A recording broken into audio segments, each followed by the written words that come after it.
Oriental club আয়োজিত oriental prize money knockout football টুর্নামেন্টের উদ্বোধনী ম্যাচ ছবিটিলা ও কুকিছড়া দুই দলের মধ্যে অনুষ্ঠিত হয়। উদ্বোধনী ম্যাচে ছবিটিলা জয় লাভ করে 4-0 গোলে বিলোনিয়া বিদ্যাপীঠ মিনি স্টেডিয়ামে।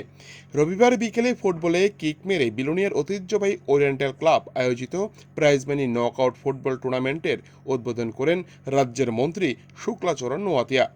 এছাড়া এই দিনের উদ্বোধনী অনুষ্ঠানে অন্যান্যদের মধ্যে উপস্থিত ছিলেন বিধায়িকা স্বপ্না মজুমদার, বিলোনিয়া পৌর পরিষদের চেয়ারম্যান নিখিল চন্দ্রগোপ, টুর্নামেন্টের কমিটির চেয়ারম্যান গৌতম সরকার, ত্রিপুরা ফুটবল অ্যাসোসিয়েশনের সচিব অমিত চৌধুরী সহ প্রমুখ।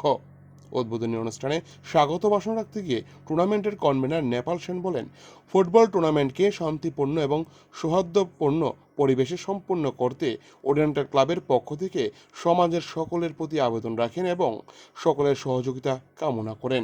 বিলোনিয়া থেকে প্রতাপ দেববর্মার রিপোর্ট, টিভি 100 বাংলা।